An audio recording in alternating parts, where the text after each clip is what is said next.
ಯಾವುದೇ ಮುಚ್ಚುಮರೆ ಇಲ್ಲ. ಯಾರನ್ನು ಮೆಚ್ಚಿಸುವ ಪ್ರಶ್ನೆ ಇಲ್ಲವೇ ಇಲ್ಲ. ನೇರ ಪ್ರಶ್ನೆ, ನೇರ ಉತ್ತರ. ಇದು ಜನಮನ. ನಾನು ಚಿದಾನಂದ್ ಪಟೇಲ್.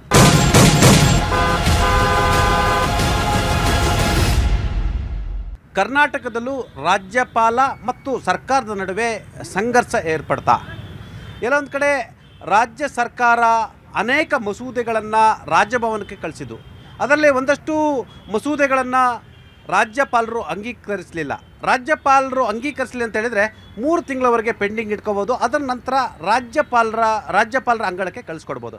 ಹಾಗಂತ ಕರ್ನಾಟಕ ರಾಜ್ಯದಲ್ಲೂ ಕೂಡ ರಾಜ್ಯಪಾಲರು ಮತ್ತು ಸರ್ಕಾರದ ನಡುವೆ ಕೆಲವೊಂದು ವಿಚಾರಗಳಲ್ಲಿ ತುಂಬ ಒಗ್ಗಟ್ಟಿರ್ತಕ್ಕಂಥದ್ದು. ಅದು ವಿವಿಗಳಲ್ಲಿ ಸಿಂಡಿಕೇಟ್ ಸದಸ್ಯರನ್ನ ನೇಮಕ ಮಾಡುವಂಥದ್ದು, ಉಪಕುಲಪತಿಗಳನ್ನು ನೇಮಕ ಮಾಡುವಂಥ ವಿಚಾರದಲ್ಲಿ ಕೂಡ ಅಂಡರ್ಸ್ಟ್ಯಾಂಡಿಂಗ್ ಕೂಡ ಇರ್ತಕ್ಕಂಥದ್ದು. ಎಲ್ಲ ಒಂದು ಕಡೆ ಪಶ್ಚಿಮ ಬಂಗಾಳ, ಕೇರಳ, ತಮಿಳುನಾಡಿನ ರಾಜ್ಯಪಾಲರು ಮತ್ತು ಅಲ್ಲಿನ ಸರ್ಕಾರಗಳ ನಡುವಿನ ಸಂಘರ್ಷ ಇಡೀ ದೇಶದ ಪ್ರಜಾಪ್ರಭುತ್ವ ವ್ಯವಸ್ಥೆಯನ್ನೇ ನಾಚಿಸುವಂತೆ ಮಾಡಿತ್ತು.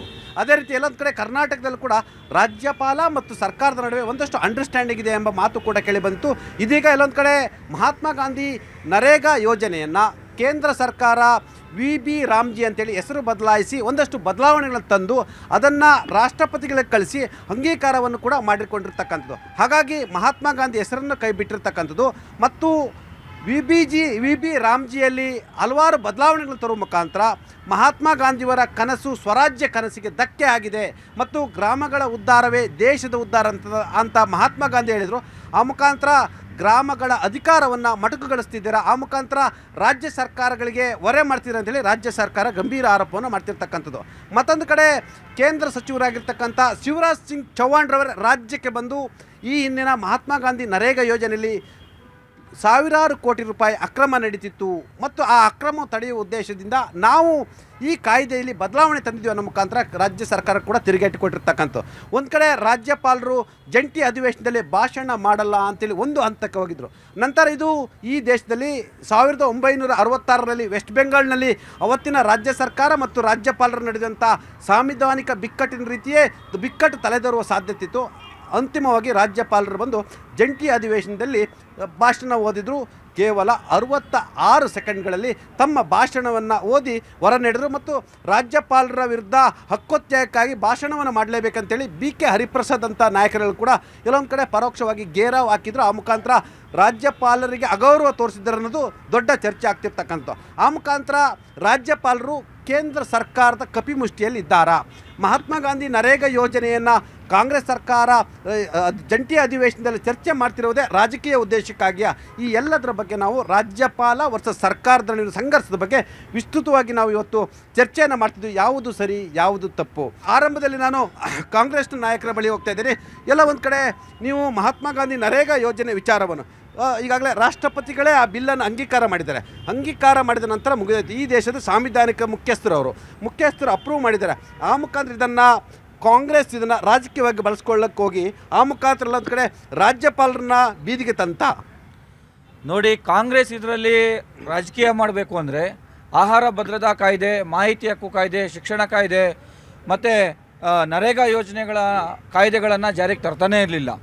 ಆವಾಗ ತಂದಂತಹ ಯೋಜನೆಗಳೇನೆಂದರೆ ಜನಸಾಮಾನ್ಯರಿಗೆ ಅನುಕೂಲ ಆಗಲಿ, ಈ ದೇಶದ ಕಟ್ಟಕಡೆಯ ವ್ಯಕ್ತಿಗೆ ಉದ್ಯೋಗವನ್ನು ಸಿಗಬೇಕು, ಬದುಕನ್ನು ಕಟ್ಕೋಬೇಕು ಅನ್ನೋ ಒಂದೇ ಒಂದು ಉದ್ದೇಶದಿಂದ ಕಾಂಗ್ರೆಸ್ ಸರ್ಕಾರ ಮತ್ತು ಆವಾಗಿದ್ದಂತಹ ಮನಮೋಹನ್ ಸಿಂಗ್ರವರು ದೂರದೃಷ್ಟಿ ಇಟ್ಕೊಂಡು ಈ ಯೋಜನೆಯನ್ನು ತಂದಂಥದ್ದು. ರಾಜ್ಯಪಾಲರು ಇವತ್ತು ಸ್ಪಷ್ಟವಾಗಿ ಗೊತ್ತಾಗ್ತಾ ಇದೆ, ಇವತ್ತು BJPಯ ಕಪಿಮುಷ್ಟಿಯಲ್ಲಿದ್ದಾರೆ ಅನ್ನೋದು ಸ್ಪಷ್ಟವಾಗಿ ನಿನ್ನೆ ನಡೆದಂತಹ ಕರ್ನಾಟಕದ ಅಧಿವೇಶನದಲ್ಲಿ ನಡೆದಂತಹ ಒಂದು ಘಟನೆನೇ ಇವತ್ತು ಇಡೀ ದೇಶಕ್ಕೆ ಸಾಕ್ಷಿಯಾಗಿದೆ.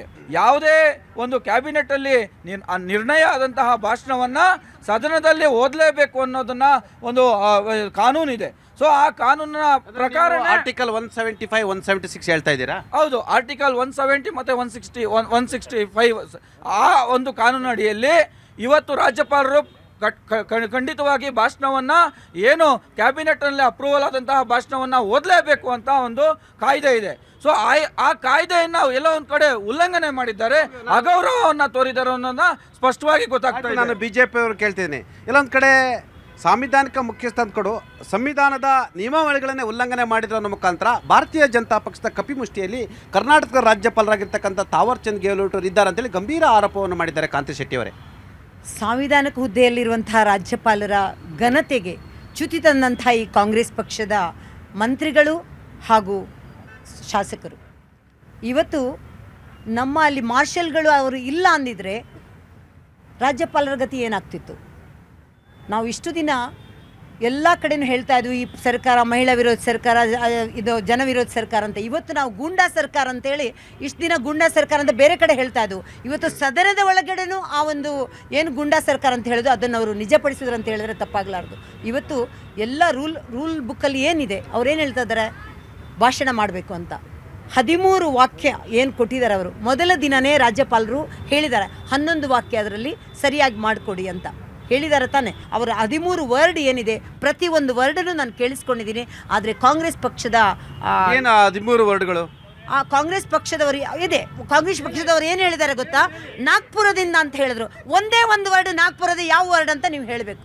ನಾಗಪುರದ ವರ್ಡ್ ಯಾವುದದು ದಯವಿಟ್ಟು ಕಾಂಗ್ರೆಸ್ ಪಕ್ಷದವರು ಹೇಳಬೇಕು. ಆ ಒಂದು 13 ವರ್ಡಲ್ಲಿ ಒಂದು ನಿಮಿಷ ಭಾಷಣ ಮಾಡಬೇಕಾದ ಮೊದಲ 2 ವಾಕ್ಯವನ್ನು 13 ವರ್ಡ್ ಏನಿದೆ ಅದನ್ನು ಹಾಕಿ ಹೇಳಿದ್ದಾರೆ.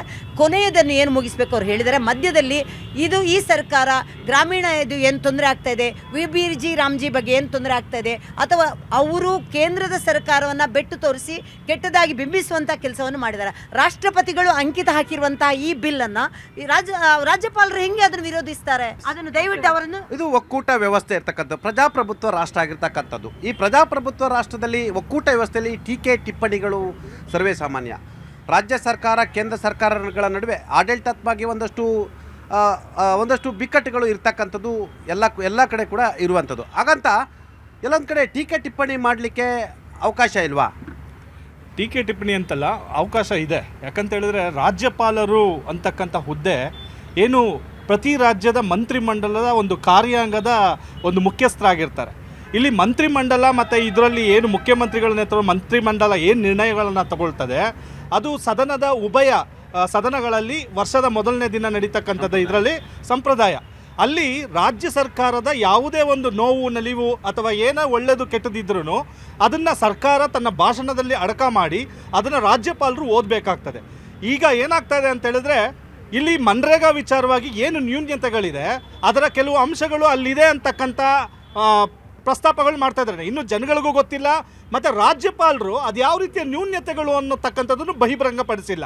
ಆದರೆ ಭಾಷಣ ಮಾತ್ರ ಮೊಟಕುಗೊಳಿಸಿ ಹೋಗ್ತಾ ಇರ್ತಕ್ಕಂಥದ್ದನ್ನು ನೋಡಿದ್ರೆ BJP ಎಲ್ಲೋ ಹಿಂಬಾಗಿಲಿನ ಒಂದು ರಾಜಕಾರಣಗಳನ್ನು ಮಾಡ್ತಾ ಇದೆ. ಯಾಕಂತ ಹೇಳಿದ್ರೆ ನಾವು ಅನೇಕ ಉದಾಹರಣೆಗಳನ್ನ ಕೊಡ್ಬೋದು. BJPಯ ಆಡಳಿತೇತರ ರಾಜ್ಯಗಳಲ್ಲಿ ರಾಜ್ಯಪಾಲರು ಹಿಂಬಾಗಿಲಿನಿಂದ BJPಯ ಅಂಶಗಳನ್ನು ಅಡಕ ಮಾಡಿ ಅದಕ್ಕೆ ವಿರೋಧವನ್ನು ವ್ಯಕ್ತಪಡಿಸ್ತಕ್ಕಂಥದ್ದು ಮತ್ತು ಆ ರಾಜ್ಯಗಳಲ್ಲಿ ಮಂಡನೆ ಆಗ್ತಕ್ಕಂಥ ಒಂದು ಏನು ವಿಧೇಯಕಗಳನ್ನು ತಡೆ ಹಿಡಿತಕ್ಕಂಥದ್ದು ಅಥವಾ ಕುಲಪತಿಗಳ ನೇಮಕಾತಿಗಳನ್ನು ತಡೆ ಹಿಡಿತಕ್ಕಂಥ ಉದಾಹರಣೆಗಳು ಕೇರಳ ರಾಜ್ಯದಲ್ಲೂ ನೋಡ್ತಾ ಇದ್ದೀವಿ, ತಮಿಳುನಾಡು ರಾಜ್ಯದಲ್ಲೂ ನೋಡ್ತಾ ಇದ್ದೀವಿ, ವೆಸ್ಟ್ ಬೆಂಗಾಲಲ್ಲಿ ನೋಡ್ತಾ ಇದ್ದೀವಿ, ಪಂಜಾಬ್, ದೆಹಲಿಯಲ್ಲೂ ಸಹ ಹಾಗೆ. ಯಾಕಂದರೆ ಆಡಳಿತ ಮಾಡಬೇಕಾದ್ರೆ ಯಾರಾದರೂ BJPಯ ಆಪೋನೆಂಟ್ಸ್ ಇದ್ದರೆ ಅವ್ರನ್ನ ವ್ಯವಸ್ಥಿತವಾಗಿ ಇವರು ಸಂಘಟನೆ ಇನ್ನೊಂದು ಕಿರುಕುಳ ಕೊಡದೆ ಹೋದರೆ ಅದು ರಾಜ್ಯಪಾಲರ ಮೂಲಕ ಕೊಡಿಸ್ತಕ್ಕಂಥ ಕೆಲಸ ಆಗ್ತಾ ಇರ್ತಕ್ಕಂಥದ್ದು ಎಲ್ಲೋ ನಮ್ಮ ಸಾಂವಿಧಾನಿಕ ವ್ಯವಸ್ಥೆಗೆ ಇವರು ಭಂಗ ತರ್ತಕ್ಕಂಥ ಕೆಲಸ ಆಗ್ತಿದೆ ಅಂತಕ್ಕಂಥದ್ದನ್ನು ಹೇಳ್ಬೋದು. ಒಂದು ಕೂಡ ಒಕ್ಕೂಟ ವ್ಯವಸ್ಥೆ ಅಂತ ಹೇಳಿದ್ರು. ಯಡಿಯೂರಪ್ಪನವರು ಮುಖ್ಯಮಂತ್ರಿ ಆದ ಸಂದರ್ಭದಲ್ಲಿ ಅವತ್ತು UPA ಸರ್ಕಾರ ಇತ್ತು. ಕರ್ನಾಟಕದಲ್ಲಿ ಹನ್ಸುರಾಜ್ ಭಾರದ್ವಾಜ್ ಅಂತೇಳಿ ಕಾನೂನು ಪಂಡಿತರು ಈ ರಾಜ್ಯದ ರಾಜ್ಯಪಾಲರಾಗಿದ್ದರು. ಅವತ್ತು ಯಡಿಯೂರಪ್ಪರ ಮೇಲೆ ಗಂಭೀರ ಆರೋಪ ಬಂದಿತ್ತು. ರಾಜ್ಯಪಾಲರಿಗೆ ವಕೀಲರಿಬ್ಬರು ಭ್ರಷ್ಟಾಚಾರದ ಆರೋಪದ ಮೇಲೆ ಮುಖ್ಯಮಂತ್ರಿಗಳ ಮೇಲೆ ದೂರನ್ನು ಕೊಟ್ಟಿದ್ದರು. ಅದನ್ನು ಪ್ರಾಸಿಕ್ಯೂಷನ್ ಕೊಡಲಿಕ್ಕೆ ರಾಜ್ಯಪಾಲರು ಎಲ್ಲ ರೀತಿ ತಯಾರಿಯನ್ನು ಮಾಡಿದರು. ಅಂಥ ಸಂದರ್ಭದಲ್ಲಿ ಜಂಟಿ ಅಧಿವೇಶನ ಉದ್ದೇಶಿಸಿ ರಾಜ್ಯಪಾಲರು ಭಾಷಣ ಮಾಡಬೇಕಾಗಿತ್ತು. ಅವತ್ತು ಹನ್ಸುರಾಜ್ ಭಾರದ್ವಾಜ್ ಅವರು ಕೂಡ ಕರ್ನಾಟಕದ ವಿಧಾನಸಭೆ ಅಧಿವೇಶನಕ್ಕೆ ಬಂದರು. ಜಂಟಿ ಅಧಿವೇಶನವನ್ನು ಈ ರಾಜ್ಯಪಾಲರು ಏನು ಮಾಡಿದ್ರು ಅದೇ ಕಥೆಯನ್ನು ಅವತ್ತು ಕೂಡ ಹನ್ಸುರಾಜ್ ಭಾರದ್ವಾಜ್ ಅವರು ಮಾಡಿದ್ರು. ಅವತ್ತು ವಿಪಕ್ಷವಾಗಿ ಕಾಂಗ್ರೆಸ್ ಪಕ್ಷ ಇತ್ತು. ಕಾಂಗ್ರೆಸ್ ಅವತ್ತು ವಿಪಕ್ಷ ಇದ್ದಾಗ ಒಂದು ನೀತಿ ಮತ್ತು ಆಡಳಿತ ಪಕ್ಷದಲ್ಲಿದ್ದಾಗ ಇನ್ನೊಂದು ನೀತಿಯಾ ಅಂತೇಳಿ ಈಗಾಗಲೇ ಪ್ರಶ್ನೆ ಒಡಮೂಡ್ತಿರ್ತಕ್ಕಂಥದ್ದು. ಸರ್, ಈಗ ನೀವು ಹೇಳಿದ್ದಕ್ಕೆ ನಾನೊಂದು ಎಕ್ಸಾಂಪಲ್ ಕೊಡ್ತೀನಿ. ಆಗಸ್ಟ್ 24, 2024ರಲ್ಲಿ BJPಗೆ ಪರೋಕ್ಷವಾದ ಬೆಂಬಲವನ್ನು ಕೊಡುವ TJ ಅಬ್ರಾಹಿಂ ಅವರು ಒಂದು ಕಂಪ್ಲೇಂಟ್ ಕೊಡ್ತಾರೆ ರಾಜ್ಯಪಾಲರಿಗೆ. ಅವತ್ತು ಮೂಢ ಹಗರಣ ಬಗ್ಗೆ ತನಿಖೆ ಕೊಟ್ಟಾಗ ಇದೇ BJPಯವರು ಅದನ್ನು ಸಮರ್ಥನೆ ಕೊಟ್ಟರು. ಆ ಮೂಢ ಹಗರಣ ಏನಿತ್ತು ಅದನ್ನು ಸಮರ್ಥವಾಗಿ ಎದುರಿಸಿ ಕೋರ್ಟಲ್ಲಿ ಅದನ್ನು ಕ್ಲೋಸ್ ಮಾಡ್ಕೊಂಡು ಬಂದಂಥವ್ರು ನಾವು. ಇವತ್ತು ಆ ಆದೇಶವನ್ನು ಇವತ್ತು ಅವ್ರು ಒಪ್ಕೋತಾರ? ಇವತ್ತು ಹಂಸರಾಜ್ ಭಾರದ್ವಾಜ್ ಅವರು ಏನು ಮಾಡಿದ್ರು ಅದನ್ನು ಮಾಡಿದ್ದು ಇದೇ ರಾಜ್ಯಪಾಲರು. ನಾನು ಹೇಳ್ತೀನಿ ಸರ್, ಕೇಂದ್ರ ಸರ್ಕಾರದ ಕೈಗೊಂಬೆಯಂತೆ ರಾಜ್ಯಪಾಲರು ಯಾವತ್ತೂ ವರ್ತಿಸಬಾರದು. ನೀವು ಅವಾಗ ಹೇಳ್ತೀರಿ ಆರ್ಟಿಕಲ್ 176 ಏನು ಹೇಳುತ್ತೆ?